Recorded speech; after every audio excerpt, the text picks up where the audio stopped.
අයුබෝවන් ලෝක බලවතා සමග එක්ව අද අපේ අසල්වැසියා සිය ජනරාජ්‍ය දිනය සමරනු ලැබුවා. ඒ පිළිබඳ තොරතුරු රැගත් සිත ටීවී ප්‍රධාන පුවත් විකාශයෙන් ඔබ හමුවන මම රුවින්ද්‍යා සයුරි සුදසිංහ. ප්‍රථමයෙන් අවධානය ප්‍රධාන පුවත් සිරස්තල වෙත.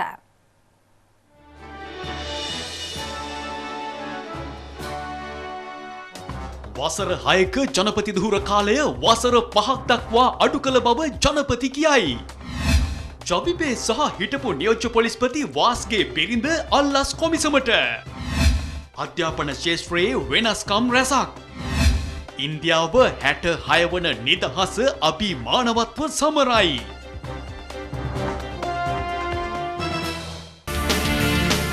අනුග්‍රහය නවීන තාක්ෂණයේ බලවේගය Nova QST අපේ රටේ අපේම දෑ. වසර 6ක් වන ජනාධිපති දුර කාලය වසර 4 දක්වා අඩු කිරීමට ව්‍යවස්ථා සම්පාදක නීති විශාරදයන්ගෙන් ඉල්ලීමක් කළ බව ජනාධිපති මෛත්‍රීපාල සිරිසේන මැතිතුමා පවසනවා. පොළොන්නරුවේ සංචාරයක නිරත වෙමින් ජනාධිපතිතුමා මේ බව ප්‍රකාශ කළා. ජනාධිපති ධූරයට තේරී පත්වීමෙන් පසුව රජරටට ගිය ජනාධිපතිතුමා අනුරාධපුර සහ පොළොන්නරුව ජනතාව මහත් හරසරින් ඊයේ දින පිළිගනු ලැබුවා. ප්‍රථමයෙන් අනුරාධපුරයට පැමිණි ජනාධිපති මෛත්‍රීපාල සිරිසේන මැතිතුමා ඉන් අනතුරුව පොළොන්නරුවට පැමිණියා. ජනාධිපතිතුමා සහ අග්‍රාමාත්‍ය රනිල් වික්‍රමසිංහ මහතා පොළොන්නරුව ගල් විහාරයට ගොස් වැඳ පුදාගෙන ආශිර්වාද ලබා ගත්තා. ඉන්පසුව පොළොන්නරුව තෝපාව ක්‍රීඩාංගණයේ පැවති ජනහමුවට ජනාධිපති මෛත්‍රීපාල සිරිසේන මැතිතුමා සමග අග්‍රාමාත්‍ය රනිල් වික්‍රමසිංහ මහතාද සහභාගී වුණා.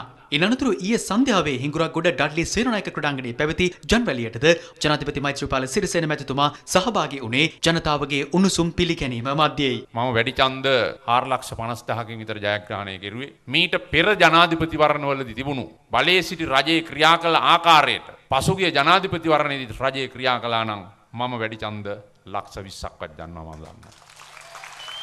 මම රදල පවුලකින් ආවනම් මම ප්‍රභූ පවුලකින් ආවනම් මම මහා ධනපති පවුලකින් ආවනම් මමත් ඔක්ස්ෆර්ඩ් කෙම්බ්‍රිජ්ජෙන් ආවනම් ඔයනි හිංසාවල් මට මැතිවරණයේදී කරන එකක් නැහැ කියලායි. ඇලේ වෙලේ පැලේ කුඹුරේ නියර කමතේ හැදිච්ච කෙනෙක් නිසා තමයි මට මේ විදිහේ හිරිහැර කෙරුවේ කියලායි මම විශ්වාස කරන්නේ.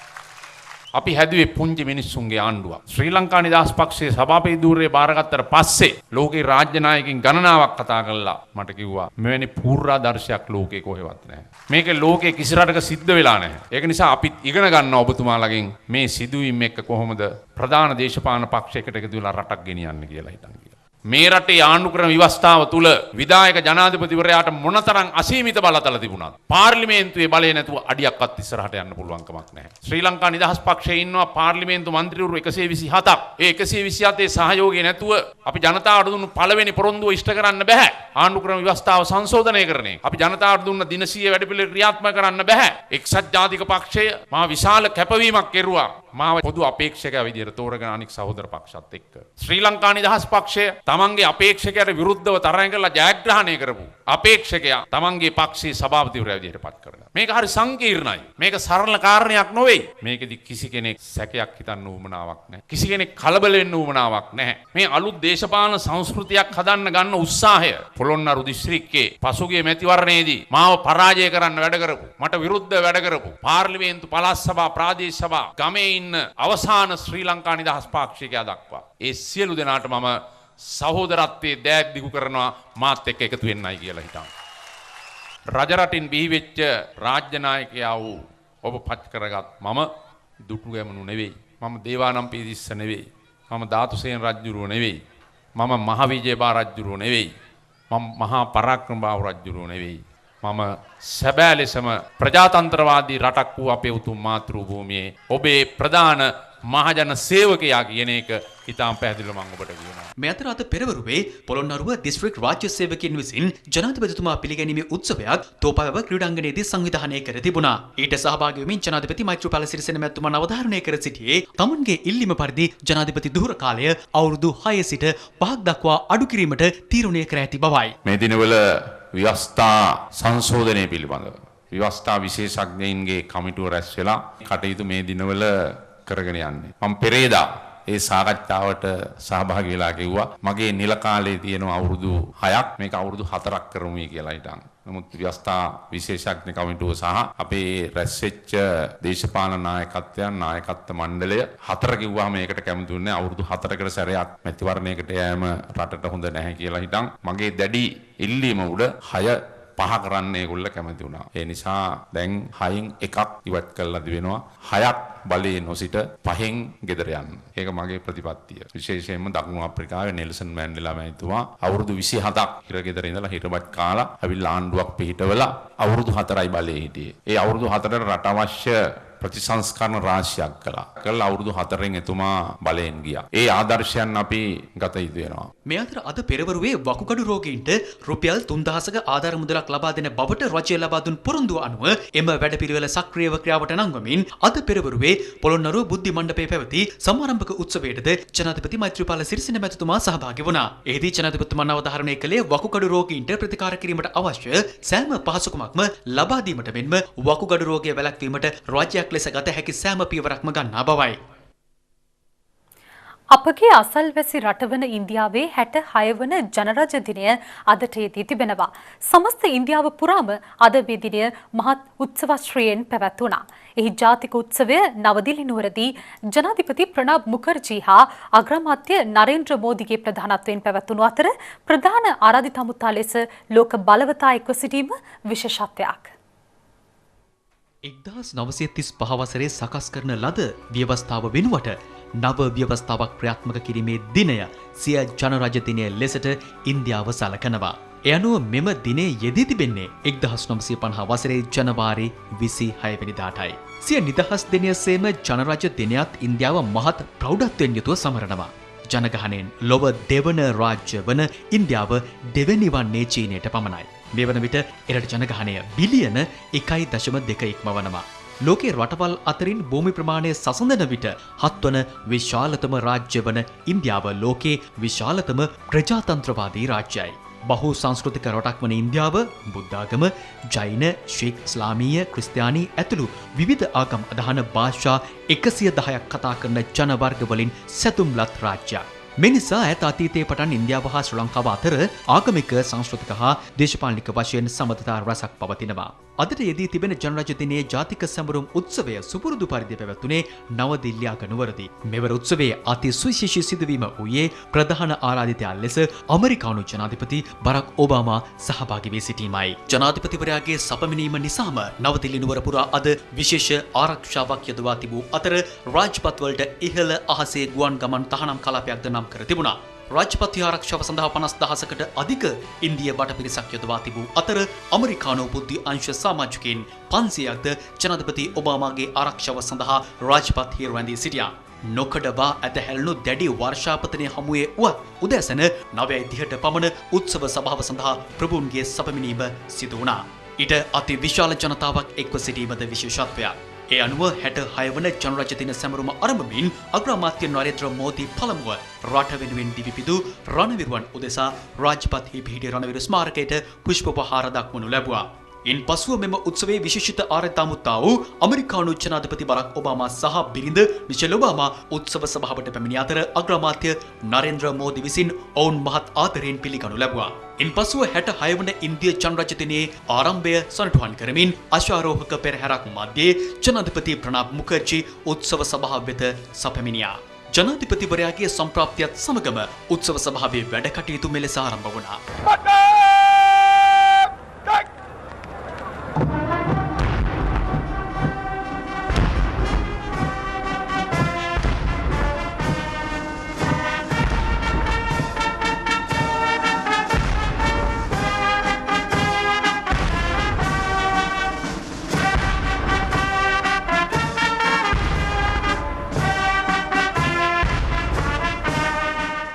ජාතියට ප්‍රණාම දැක්වීමෙන් අනතුරුව ඉන්දිය පාබල ගුවන් හා නෞක හමුදා සමාජිකින් විසින් රාජ්‍ය නායකින් වෙත ආචාර පුද කිරීම සඳහා විශේෂ ආචාර පෙළපාලියක් පැවැත්වුවා.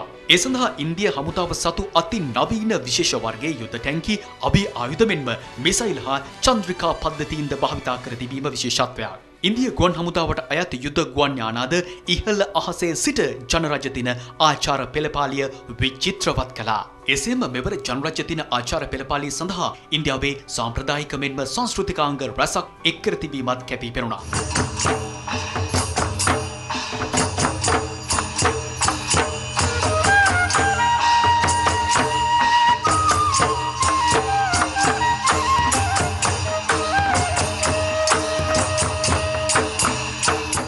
ආචාර පෙළපාලියෙන් පසුව උත්සව සභාවේ වැඩ කටයුතු නිමාවට පත් වුණා. ඒ සමගම වර්ණවත් බැලුන් රැසකින් රාජපත් ඉහළ අහස විචිත්‍රවත් වූ අතර පැමිණ සිටි දහස් සංඛ්‍යාත ජනතාවගේ ඔල්වරසන් මැදේ ජනාධිපති බරක් ඔබාමා ප්‍රමුඛ ප්‍රභූන් උත්සව සභාවෙන් පිටව ගියා.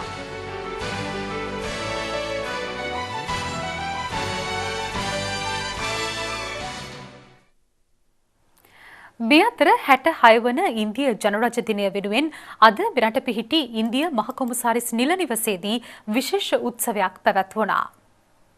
ඉන්දිය නිදහස් දින සැමරුම අද ශ්‍රී ලංකාවේදී පැවැත්වුණේ ඉන්දිය මහකොමසාරිස් නිල නිවසේදී. ප්‍රථමයෙන් ඉන්දිය දේශ සීමා ආරක්ෂක බටහින් උත්තමාචාරයක් පවත්වනු ලැබුවා. පසුව ඉන්දිය මහකොමසාරිස් යශ්වර්ධන කුමාරසිංහ මහතා ඉන්දිය ජාතික ධජය ඔසවමින් උත්සවය ආරම්භ කළා. මෙම උත්සවය සංස්කෘතික අංග වලින් වර්ණවත් වී තිබුණා. පසු ඉන්දිය මහකොමසාරිස්වරයා ප්‍රකාශ කර සිටියේ ඉන්දෝ ශ්‍රී ලංකා සම්බන්ධතා නව තලයකට ගෙනීමට කාලය උදා වී ඇති බවයි. පසුගිය මේ මාසයේදී ඉන්දිය ජනතාව නව පාලනයක් තෝරාගත් සේම ශ්‍රී ලංකා ජනතාවද ප්‍රජාතන්ත්‍රවාදීව නව පාලනයකට අවස්ථා උදා කර දී ඇති බව මහකොමසාරිස්වරයා සිහිපත් කළා. ජනාධිපති මෛත්‍රීපාල සිරිසේන මැතිතුමා සිය පළමු රාජ්‍ය චාරිකාව ලෙස ලබන මාස ඉන්දියාවට යාමට නියමිතව තිබෙනවා. එමෙන්ම කඩිනමින් ඉන්දියා අග්‍රාමාත්‍ය නරේන්ද්‍ර මෝදි මහතාද ශ්‍රී ලංකාවට පැමිණෙන ඇති බවයි ඉන්දිය මහකොමසාරිස් යශවර්ධන කුමාරසිංහ මහතා වැඩිදුරටත් මෙහිදී ප්‍රකාශ කර සිටියේ.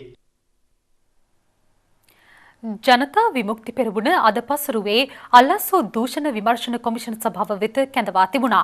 ඒම පක්ෂය මිට පෙර ඉදිරිපත් කළ මහජන දේපල කොල්ල කෑම් පිළිබඳ පැමිණිල්ලේ කරුණු විමර්ශනය සඳහායි.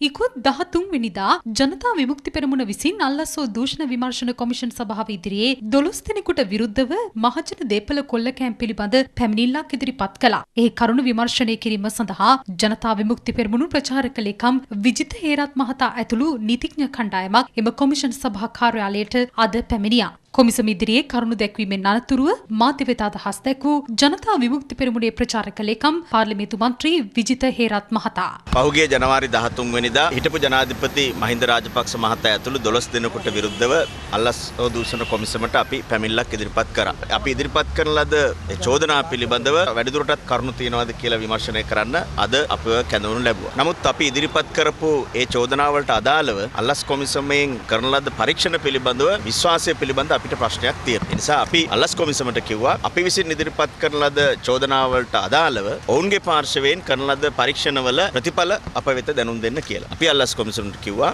ඒ චෝදිතයන් 12 දෙනා පිළිබඳව මූලික කරුණු විමර්ශනය කරලා ඒ පරීක්ෂණයේ මූලික දේවල් ආරම්භ කරලා විශ්වාසනීයත්වය පෙන්වන්න. කොමිසමේ විශ්වාසනීයත්වය පෙන්눔 කරාට පස්සේ අපි සතුව තියෙන අනිකුත් සවිස්තරාත්මක විස්තර සියල්ල අපිට ලබා දෙන්න පුළුවන් කියන එක අපි ඔවුන්ට කිව්වා. අල්ලස් කොමිසම අපෙන් තොරතුරු අරගෙන ඒ අදාළ විත්තිකරුවන් ඒවා වක්‍රාකාරයෙන් ලබා දීලා ඔවුන් ආරක්ෂා වීමේ ක්‍රමවේදයක් අනුගමනය කරයිද කියන සැකය අපිට තියෙනවා. ඒ අදාළ චෝදිතයන්ගේ අඩුම ගානේ වත්කම් බැරකම් ප්‍රකාශවත් විමර්ශනය කළ යුතුව තියෙනවා. ඉතින් අපි බලාපොරොත්තු වෙනවා ඉදිරියේදී කොමිසමේ කටයුතු පිළිබඳ විශ්වාසනීයත්වය ප්‍රායෝගිකව ඔප්පු කරලා පෙන්වුවාට පස්සේ අපේ පැත්තෙන් ඉදිරි තොරතුරු ලබා දෙනවා.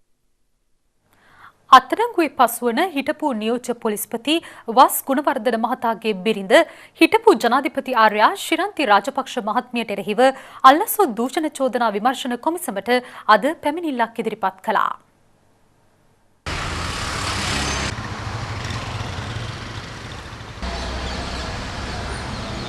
ස්වාමිපුරුෂයා හිටපු නියෝජ්‍ය පොලිස්පති වාස් ගුණවර්ධන එයාට කොළඹ උතුර බාර නියෝජ්‍ය පොලිස්පති ලෙස පැමිණියාට පසු හමුදා බුද්ධ්‍යංශයේ තොරතුරක් මත රජයේ භාණ්ඩාගාරයට අයත් රත්තරන් කිලෝ 100ක් වටිනාකමින් ලක්ෂ 5000ක වටිනාකමකින් යුත් රත්තරන් ප්‍රමාණයක් අයිතු ලෙස වංචනික ලෙස අලෙවි කරන බවට ඒ තොරතුරු දිගින් දිගට පරීක්ෂණ කරමින් සිටින විට හිටපු ජනාධිපති මහින්ද රාජපක්ෂ මහතාගේ බිරිඳ වන ශ්‍රීයන්ති රාජපක්ෂ මේකට කෙලින්ම දායකත්වය දීලා මේ වංචනික ක්‍රියාවට සම්බන්ධ බව හෙළිදරව් වුණා. ඊට පස්සේ ඒවා මාධ්‍ය මගින් මහජනතාවට දැනගන්න ලැබුණ නිසා සීනියර් DIG ආණ්ඩු සේනානායක මහතා ඇවිල්ලා මගේ මහත්තයාට දැඩිසේ බලපෑම් කොට සිද්ධිය වසන් කරලා වහන්න කියලා බලපෑම් කරා. ඊට පස්සේ ඒක වහන්න සිද්ධ වුණා. අතරමැදි වැහුවට පස්සේ වහිනී සංස්ථාවේ සභාපති හත්සන් සමරසිංහ මහත්තයා ඇවිල්ලා මගේ මහත්තයාට කිව්වා මේ ශ්‍රීලන්ති රාජපක්ෂ සම්බන්ධ නැහැ කියලා ප්‍රකාශ කරන්න කියලා. ඉන් ටික දිනකට පසු මගේ මහත්තයා නොඑක් චෝදනා මත අත්අඩංගුවටගෙන රක්ෂිත බන්ධනාගාර ගත කළා. මගේ පුතාවත් පොලිස් නිලධාරීන් දෙනෙකුත් මේ සම්බන්ධයෙන් අයිති ලෙස චෝදනා කර බන්ධනාගාරගත කළා. ඉන්පස්සේ මටත් මගේ රටේ ඉන්න පුතාටත් මහත්තයාටත් දිගින් දිගට තර්ජනාව මේ සම්බන්ධයෙන් කිසිම හෙළිදරව්වක් කිසි කෙනෙකුට කරන්න එපා. කරොත් මගේ මහත්තයා ඉදිරියට කවදාවත් එයාව එළියට එන්න දෙන්නෙත් නැහැ. මගේ පුතාව රටේ ඉඳලා ගෙනල්ලා එයාටත් මේ සම්බන්ධයෙන් නඩු පවරන්න කරුණු සාධක ඒගොල්ලන් එකතු කරමින් ඉන්නවා කියලා. ඒක නිසා මට මරණීය තර්ජනාව මගේ දෙට්ට බොහොම්බ ගැහුවා. මම ඒවා පොලිසියට කම්ප්ලේන් කරා. අලුතෙන් ආණ්ඩුව රජය පත් වුණාට පස්සේ ඒගොල්ලන්ගේ මේ සාධාරණ පරීක්ෂණ පවත්වනවා කියලා අපිට දැනගන්න ලැබුණා. මගේ මහත්තයා කිව්වා ඇවිල්ලා අල්ලස් කොමිෂන් සභාවට මේක පැමිණිලි කරන්න. අනිත් සියලු තොරතුරු එයා දන්න සියලු දේවල් ප්‍රකාශ කරන්න ඉදිරියට බලාපොරොත්තු වෙනවා. අපි ඉල්ලා සිටිනවා ගරු ජනාධිපතිතුමාගෙනුත් අගමැතිතුමාගෙනුත් මේ සම්බන්ධයෙන් මැදිහත් වෙලා පරීක්ෂණයක් කරලා වර්ධකරුවන් නීති ඉදිරියට පමුණවන්න කියලා. ලුතිනන් යෝෂිත රාජපක්ෂ මහතා හමුදා නීතිය සහ සාමාන්‍ය නීතිය උල්ලංඝනය කරමින් කටයුතු කර ඇති බව පවසමින් ජනතා විමුක්ති පෙරමුණ අද ඔහුට එරෙහිව පැමිණිල්ලක් ඉදිරිපත් කරනු ලැබුවා. ශ්‍රී ලංකා නාවික හමුදාවේ සේවයේ නියුතු යෝෂිත රාජපක්ෂ මහතාට එරෙහිව අද ආරක්ෂක අමාත්‍යාංශයට පැමිණිල්ලක් ඉදිරිපත් කරනු ලැබුවා. ඒ ජනතා විමුක්ති පෙරමුණේ බස්නාහිර පළාත් සභා මන්ත්‍රී වෛද්‍ය නලින්ද ජයතිස්ස මහතා විසින් මේ අවස්ථාව සඳහා බස්නාහිර පළාත් සභා මන්ත්‍රී නීතිඥ සුනිල් වටගල සහ කඩුවෙල නාගරික මන්ත්‍රී අසිත නිරෝෂණ යන මහත්වරුන්ද සහභාගීව සිටියා. ඒ අනුව ලුතිනන් යෝෂිත රාජපක්ෂ මහතාට එරෙහිව ඉදිරිපත් කරන පැමිණිල්ල ආරක්ෂක අමාත්‍යාංශයේ ලේකම්වරයා වෙත බාර දෙනු ලැබුවා. ඉන් අනතුරුව මාධ්‍යට අදහස් දැක් වූ බස්නාහිර පළාත් සභා මන්ත්‍රී වෛද්‍ය නලින්ද ජයතිස්ස මහතා යෝෂිත රාජපක්ෂට නාවික හමුදාවේ එක්සිකියුටිව් බ්‍රාන්ච් එකට බැඳීම සඳහා අවශ්‍ය අවම සුදුසුකම්වත් සම්පූර්ණ කළ තිබුණේ නැහැ. ඔහු අපොස උසස් පෙළ විද්‍යා විෂයන් හදාරිය යුතුයි. නමුත් යෝෂිත රාජපක්ෂ බඳවා ගැනීමේ මේ ක්‍රියාපටිපාටි සම්පූර්ණ උල්ලංඝනය කරලා තමයි නාවික හමුදාවට බැඳලා තිබෙන්නේ. නමුත් නාවික හමුදාවට ඇතුළු වෙලා මාස 3කට පස්සේ ශිෂ්‍යත්වයක් මගින් බොරු ප්‍රගති වාර්තා සකස් කරලා ඔහුව එංගලන්තයේ ශිෂ්‍යත්වයට යවලා තියෙනවා. ඒ වගේම එංගලන්තයේ දාත්මත්වල ඔහු විෂයන් කීපයක් අසමත් වෙලා තිබෙනවා. ඒ නිසාම අවුරුදු 2කමාරක් ඒ සරසවියේ ගත කළා තමයි ලංකාවට ආවේ. ඇවිල්ලත් මේ අසමත් ශිෂ්‍යයව තවත් තාක්ෂණික ශිෂ්‍යත්ව ගණනාවකට එංගලන්තයට යවලා තිබෙනවා. ලුතිනන් යෝෂිත රාජපක්ෂ තමන්ගේ නිලය පාවිච්චි කරලා නාවික හමුදාව තුලත් ඉන් පිටතත් තමන්ගේ අයියාගේ නිල් බලකාය කියන දේශපාලන සංවිධානයේ දේශපාලන කටයුතු කරලා තිබෙනවා. ඒ වගේම රජයේ නිලධාරියෙකුට කිසිසේ නොගැලපෙන විදිහට ඒ නීති අනුකූල නොවන විදිහට පෞද්ගලික රූපවාහිනී නාලිකාවක් පවත්වාගෙන හි අධ්‍යක්ෂ මණ්ඩලයේ කටයුතු කරමින් සිටියා. මෙවැනි අක්‍රමිකතා රැසක් ඔහු සම්බන්ධයෙන් එල්ල තිබෙනවා. අපිට ආරංචියක් තිබෙනවා ඔහු දැන් සේවයෙන් ඉවත් වෙන සූදානම් වෙලා තිනවා කියලා. නාවික හමුදාවෙන් එහෙම සේවයෙන් ඉවත් වෙන්න බෑ. එක්කෝ ඔහු මෙඩිකල් කන්ඩෙම් වෙන්න ඕන. එහෙම නැත්නම් ඒ අදාළ ගිවිසුම් බැඳීමට අනුකූලව ඔහු නියමිත ගාස්තුව රජයට ගෙවන්න ඕන. අපි ඉල්ලා හිටිය ආරක්ෂක ලේකම්වරයාගෙන් යෝෂිත රාජපක්ෂ නාවික හමුදාවට ඇතුළත් කිරීමේ සිට උසස් වීම ලබා දීම, ඔහුට ශිෂ්‍යත්ව ලබා දීම මේ කාරණා පිළිබඳව විමර්ශනය කරන්න. ඒ වගේම ඔහු තමන්ගේ නිලය පාවිච්චි කරලා දේශපාලන කටයුතු නිරත වීම සහ පෞද්ගලික ආයතනයක් පවත්වාගෙන යාම ඇතුළු මේ සියලු කාරණා සම්බන්ධයෙන් විධිමත් පරීක්ෂණයක් කරලා තාම ඉක්මනට ආරක්ෂක ලේකම්වරයා මැදිහත් වෙලා නාවික හමුදාපතිවරයාත් සම්බන්ධ කරගත්ත විධිමත් පරීක්ෂණයක් ගිහලා ඔහුට එරෙහිව නීතිමය ක්‍රියාමාර්ග ගනී කියලා. ඒ වගේම ජනවාරි 9 වෙනිදාන් පස්සේ තවදුරටත් මේ සති දෙකේ සේවය වාර්තා කළා නොතිබෙනවා නම් සේවය පෑරහැරි කෙනෙකුට ගත හැකි හමුදා විනය ක්‍රියාමාර්ග ගන්න කියලා ලුතිනන් යෝෂිත රාජපක්ෂ කියන මේ නාවික නිලධාරියා තමන්ගේ දේශපාලන හයිය පාවිච්චි කරලා නාවික හමුදාවට ඇතුළත් වීමේ සිට මේ දක්වා කරන ලද සියලු අයථා අක්‍රමිකතා විෂමාචාරයන් සියල්ලට එරෙහිව ආර්ශ අමාත්‍යාංශය පියවර ගනී කියලා. අධ්‍යාපන අමාත්‍ය අකිල විරාජ් කාර්යවසම් මහතා විසින් අද මාධ්‍ය හමුවක් ඇඳවා තිබුණා. එහිදී අධ්‍යාපන ක්ෂේත්‍රයේ සිදු කිරීමට නියමිත වෙනස්කම් සහ සංශෝධන රැසක් පිළිබඳව අමාත්‍යවරයා අදහස් පළ කළා. අපි තීරණය කරා මේ අධ්‍යාපන අමාත්‍යාංශය යටතේ වෙනම විමර්ශන ඒකකයක් තිබුණා. තවදුරටත් මේ විමර්ශනය සිදු කරන්නත් ඒ තීන්දුව తీරන ක්‍රියාත්මක කරන්න. ඉතින් හෙට සියලුම ජාතික පාසල් විදුහල්පතිවරුන් අමාත්‍යාංශයට රැස් කරලා තියෙනවා. මේකෙදි අපි ඔවුන්ට පැහැදිලිව දැනුම් දෙනවා පාසල් වල මුදල් එකතු කිරීම සම්බන්ධයෙන් පාසල් සංවර්ධන සමිති වෙන්න පුළුවන්, විදුහල්පතිවරු වෙන්න පුළුවන්, හිතු මතේ එකතු කිරීමේ ක්‍රියාවලිය මෙහින් අවසන් කරනවා. ඒ වගේම ගුරුමාරු මණ්ඩල ප්‍රතිපත්තිය මෙතන සිට අපි ක්‍රියාත්මක කරන ප්‍රධාන දේ තමයි තමන්ගේ ස්වාමි පුරුෂයා එක තැනක වැඩ කරද්දී තමන්ගේ බිරිඳ සමහරට විශාල දුර දුරක ප්‍රමාණය වැඩ කරනවා දරුවා තව පාසලකට යනවා ගුරුමාරු ප්‍රතිපත්තිය අනුව මේ ඔක්කොම එකම පෞල් සංස්ථාවක් තුළ ජීවත් වෙන විදිහට පාසල් පද්ධතියත් කඩා වැටෙන්නේ නැති විදිහට කටයුතු කළ යුතුයි විශේෂයෙන්ම පළවෙනි වසර ළමුන් ඇතුළත් කර ගැනීමේදී පහුගිය කාලවල සමහර අවස්ථාවලදී හිතා ගන්න බැරි ප්‍රමාණ වලින් දේශපාලනයෙන් ලයිස්තු දාලා තියෙනවා මේවා මෙතන සිට දැන් ක්‍රියාත්මක වෙන්නේ නැත ඒ වගේම සමහර අවස්ථාවලදී අපිට නම්මශීලී වෙන්න වෙයි යම් අවස්ථාවක් දෙනවා ඒක ඇවිල්ලා බොහොම අපි සීමිත වූ අවස්ථාවක් අර අසාධාරණයක් වෙලා හෝ නැත්නම් සමහර වෙලාවට ඒක ඇමතිවරයෙක්ගේ දරුවෙක් වෙන්න පුළුවන් ඒක බොහොම සාධාරණ විදිහට අපි දෙන්න බලාපොරොත්තු වෙනවා අධ්‍යාපන අමාත්‍යාංශයේ මගින් ආරක්ෂක අමාත්‍යාංශය සම්බන්ධ වෙලා පහුගිය කාලේ විදුහල්පතිවරුන්ට කර්නල් තනතුරු ලබා දීලා තිබුණා අපිට හමුදා මානසිකත්වයක් නැහැ මේ රජයට ඒක අපි අහෝසි කරලා තියෙනවා කර්නල් තනතුරු මේ වෙනකොට ඊට අවශ්‍ය ගැසට් නිවේදනය නැත්නම් ඒ චක්කලේඛන ක්‍රියාත්මක කරන්න අපේ ලේකම්තුමා කටයුතු කරලා තියෙනවා පාසල් වලට පහුගිය කාලේ පුරාම විවිධ දේශපාලඥයන්ගේ නම් යොදා ගනිමින් පාසල් පැවැත් සමහර නම් ගත්තොත් එහෙම මේ හැම පාසලක්ම නැත්නම් බොහෝ පාසල් තියෙනවා එකම නමකින් මම කියන්න කැමති නෑ මීට පසු පාසල් නම් කරන්නේ දේශපාලඥයන්ගේ නම් වලින් ප්‍රශ්න පත්‍ර සකස් කිරීමේදී පහුගිය කාලේ විවිධ ගැටලු ගොඩ නැගුණා මින් ඉදිරියට ලොකු අපසරියක් සොයා බලලා ඒ නියම සුදුසු පුද්ගලයෝ විතරයි මින් ඉදිරියට දාන්නේ අපස සාමාන්‍ය පෙළ ගණිතය පාස් නොවි ඒ ලෙවල් කරන්න පුළුවන් පසුබිමක් හදලා තිබ්බා පරණ ක්‍රමයේ නෙමෙයි පරණ ක්‍රමයේ පොඩි අවස්ථාවක් තිබුණා ණයට දෙන්නම් කියලා මේ කරන්න පුළුවන් ඒක නෙමෙයි එයා පාස් කරලා පෙන්නන්න ඕනේ දැන් ඒක ප්‍රතිපත්තිය තීරණයක් කරන් තියෙනවා ඒක අහෝසි කරන්න ගණිතය අවශ්‍යයි ජාත්‍යන්තර පාසල් පවත්වාගෙන යෑමේදී ඒකේ ප්‍රමිතිය කෙරෙහි අපි අවධානය යොමු කරලා තියෙනවා ඒ පන්ති කාමරයේ සිටිය යුතු ළමයි ප්‍රමාණය පුස්තකාල පහසුකම් ක්‍රීඩා පිටි මේ සියලු දේවල් අධීක්ෂණය කරලා අපි බලාපොරොත්තු වෙන අධ්‍යාපන අමාත්‍යාංශයේ වසරක් පාසා බලපත්‍රයක් ලබා දෙන්න. ඒ බලපත්‍රය ලබා දෙන්නේ පාසලක් ලෙස පවත්වා ගන්න අවශ්‍ය ප්‍රමිතිය සහ අවශ්‍යතාවල් ඉෂ්ට කරොත් පමණයි. අපි ඒකට දැන් ආරම්භ කරලා තියෙන ඒවට යම් අවස්ථාවක් දෙන්න වෙයි ඒව හදාගන්න. ඊට පස්සේ අපි බලාපොරොත්තු වෙනවා බලපත්‍රය ලබා දීමේදී තදින් ඉඳලා ඒවා ක්‍රියාත්මක කරන්න. පහුගිය සතියේ අපි තීරණය කරා පාසල් පරීක්ෂක ක්‍රමය නැවත ගේන්න. ඒ පාසල් පරීක්ෂක ක්‍රමය කියන්නේ අර දැන් සමහර වෙලාවට ක්‍රියාත්මක වෙනවා වගේ කලාප අධ්‍යක්ෂ කාර්යාලයෙන් අපි එනවා කියලා කෝල් එක දීලා යන පරීක්ෂණ ක්‍රමය නෙමෙයි. ඒ වගේම රාජ්‍යීය පාසල් ආරම්භ කරන්න කියලා අපි ප්‍රතිපත්ති මේ තීරණයක් ගත්තා. හැම පාසලක්ම 7:00 සිට උදේ හවස 1:00 වෙනකොට අවසන් කළ යුතුයි කියලා. දැන් කෙටි විරාමයක් විරාමයෙන් අනතුරුව තවත් දේශීය පුවත් සමගින් හමු වෙමු.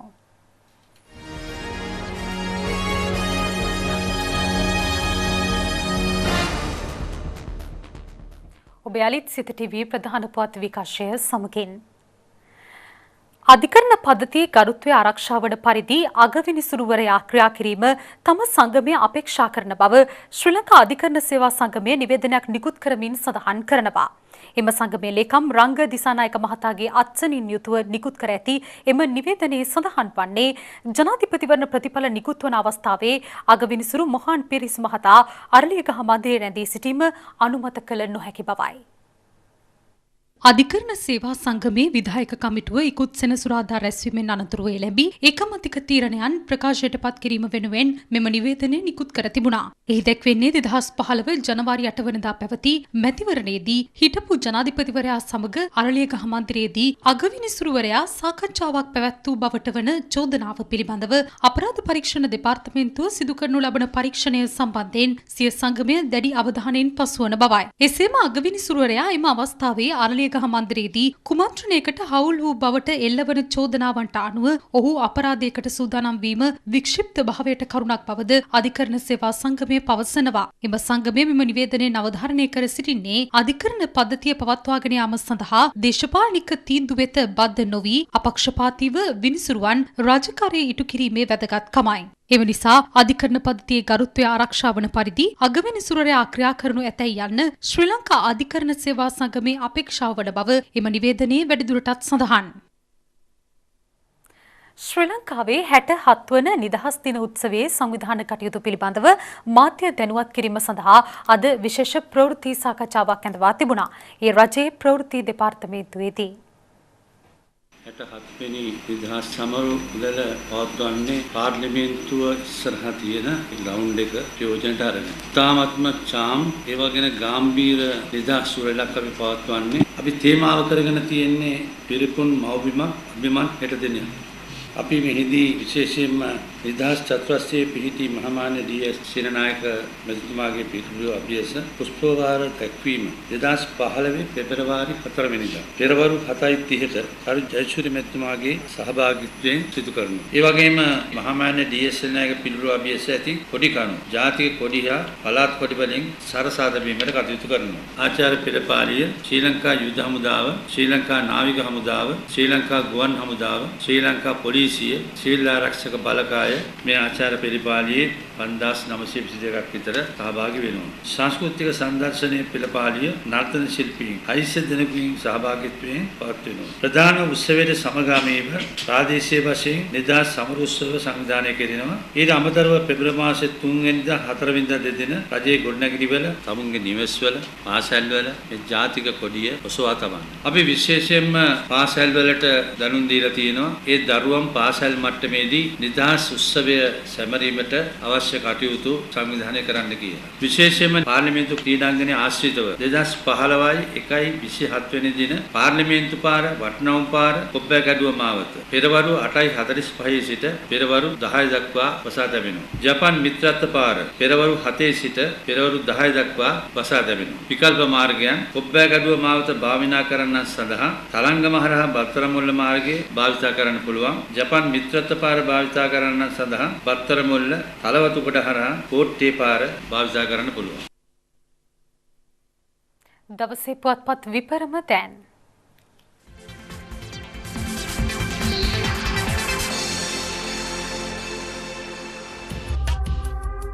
ලංකාදීප මැතිසබේ විසිරවීම අප්‍රේල් 24ට කලින් ඡන්දෙන් කවුරු දිනුවත් නව ව්‍යවස්ථාවකට එකගත්වයක් ඇමති කරු ජයසූරිය කියයි. අගමැති කාර්යාලයේ ලියවිලි ගෝනි 19ක් මිනුවන්ගොඩ ලිඳක ඉඩමේ අයිතිකරු දීමුගේ හිටපු ලේකම්වරයෙක් 29 වෙනිදා අයවැයෙන් 5000ක පඩි වැඩිවීමක් නියෝජ්‍ය ඇමති හර්ෂ කියයි. ඉන්දියා නිදහස් උළෙලට ඇමරිකා ජනපති ඔබාමා මානව හිමිකම් කවුන්සිලයට මුහුණ දෙන්නේ කෙසේද? අගමැතිගෙන් කැබිනට්ටුවට වාර්තාවක්. විපක්ෂ නායක නිමල් සිරිපාල සිරගත වී සිටින ශ්‍රී ලංකා නිදහස් පක්ෂ මන්ත්‍රීවරුන් බලන්නේයි. මෛත්‍රී ජනපති වී අගමැති රනිල් සමග පොළොන්නරුවට යතුරු පැදියකින් යමින් සිටි දෙදරු පියාට පොලිසියෙන් වෙඩි. මව්බිම ශ්‍රී ලංකා නිදහස් පක්ෂයට අලුත් නායකයෝ 4ක්. රාජ්‍යයටත් ශ්‍රී ලංකා නිදහස් පක්ෂයේ මහපුටුවක්. මහ ඡන්දෙදී ජනපතිත් ශ්‍රී ලංකා නිදහස් පක්ෂ වේදිකාවේ සෝබිත හිමිවරු පාරට බහින්න යති. ඇමති හර්ෂ කියපු නිසා රාජපක්ෂලාගේ ගිනුම් ගැන හොයන්න සීෂෙල්ස් ආණ්ඩුව සහය දෙන්න සූදානම්. රාජපක්ෂලාගේ ගිනුම් සීෂෙල්ස් වල තියෙනවා කියා මා කිව්වේ නෑ. කිව්වේ ඒ රටේ කරපු ආයෝජන ගැන සොයා බලන්න කියලයි.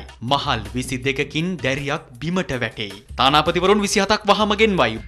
දිනමින ජනතාවට කිසිම බදු බරක් නොමැතිව අත්‍යවශ්‍ය ආහාර ද්‍රව්‍ය රැසක මිල අතුරු අයවැයෙන් 5ට GSP+ සහනය යලි ලබා ගැනීමට රාජ්‍ය අවධානය. ජනපති ලේකම් කාර්යාලය සතු තවත් වාහන 120ක් අතුරුදන්. තොරතුරු වෙතොත් පොලිසියට දන්වන ලෙස ඉල්ලයි. ආහාරයට නුසුදුසියයි සැක ඇමරිකාවෙන් ගෙන්නූ ඇපල් වෙළඳපොළ නිවතට.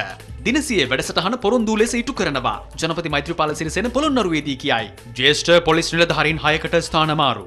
ජාතික පාසල් විදුහල්පතිවරුන්ගේ කර්නල් තනතුරු අහෝසි. යෝජිත නාවික හමුදාවට බඳවාගත් ක්‍රමවේදය වහා සොයන්න ආරක්ෂක ලේකම්ට අද ජවිපෙන් පැමිණිල්ලක්. ලක්බිම විදුලි සෝපානයේ ගිය අවසන් ගමන හැවුලොක් සිටි 22 වැනි මහලින් දැරියක් බිමට වැටී මිය යයි. ජනපති ශ්‍රී මහා බෝධිය වැඳ පුදා ගනි.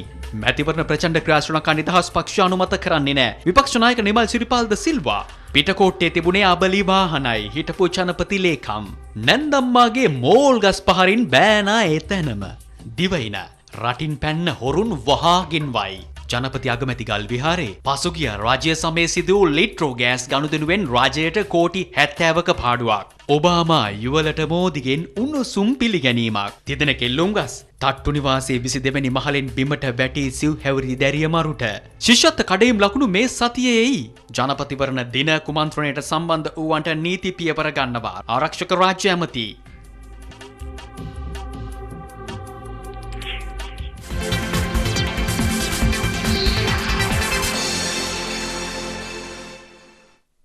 මේ විරාමින් අනතුරුව හමුවෙමු සියත ලෝවටා සමගින්.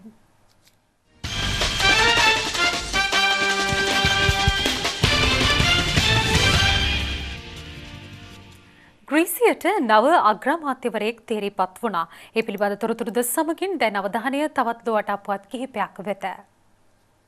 ඊයේ පැවති ග්‍රීසියේ මහමැතිවරණයෙන් එරට සිරීසා පක්ෂයේ නායක ඇලෙක්සිස් සිප්‍රාස් ජයග්‍රහණය කළා. ප්‍රතිඵලවලට අනුව සිප්‍රාස් එරට පාර්ලිමේන්තුවේ ආසන 149ක් දිනා සිටින අතර පසුගිය කාලය තුල ග්‍රීසිය මුහුණ දුන් අපකීර්තිමත් දේශපාලන සංස්කෘතියට තිත තබන බවට ජනතාවට ප්‍රතිඥා ලබා දුන්නා.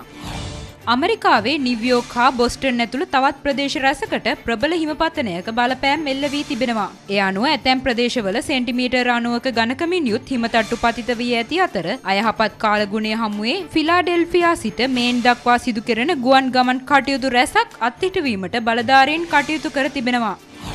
අරාබි වසන්තයත් සමග ඇරඹුණු ඊජිප්තු විප්ලවයේ සිව්වන වර්ෂ පූර්ණිය සමරමින් එරට වැසියන් පිරිසක් කයිරෝ නුවර විරෝධතාවයක නිරත වුණා. විරෝධතාකරුවන් පළවා හැරීම සඳහා පොලිසිය උත්සාහ දැරීමේදී දෙපිරිස අතර හටගත් ගැටුමකින් පුද්ගලයන් 17 දෙනෙකු ජීවිතක්ෂයට පත් වුණා.